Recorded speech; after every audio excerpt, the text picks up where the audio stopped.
Good morning, guys. I am coming to you from my car because I had to go to the school to pick up books to deliver to you guys. And so I knew I needed to get the read aloud video done. So I stopped at Sonic to get a Dr. Pepper and then read to you guys.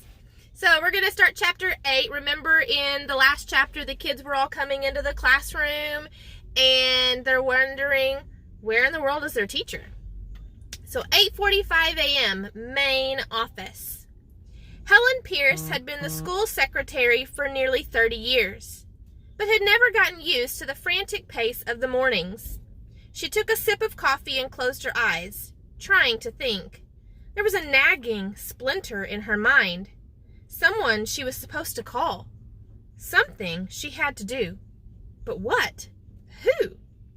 So it sounds like to me that the office is kind of like our office in the morning. Very busy. Miss Morgan is always going and doing things and answering the phones.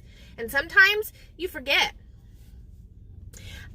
My mind is a sieve, she said to Shelley Fields, a parent who often helped out in the office. I can't imagine why, Shelley laughed. I mean, it's so peaceful around here. She's joking.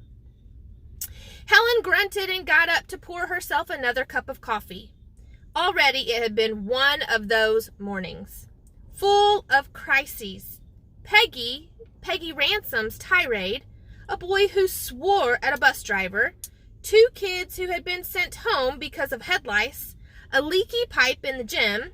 On top of that, an iguana had escaped from its cage in one of the science rooms. So it's been a crazy morning. And it was barely 9 a.m.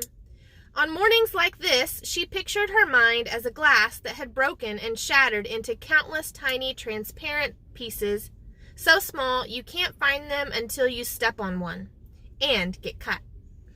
Back at her desk, she went over the phone messages one by one. There were 6 messages, and she'd taken care of all of them.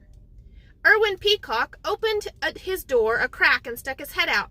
"Do you have a minute?" he asked her. "We need to plan for the assembly this afternoon. The storyteller. There's going to be a local press." "All right," Helen said. She turned to Shelley. "Can you cover the phone for 10 minutes?" "Sure thing," Shelley replied. Helen disappeared inside Mr. Peacock's office. A minute later, Karen Ballard appeared in the doorway. Shelley knew Karen. Everyone did.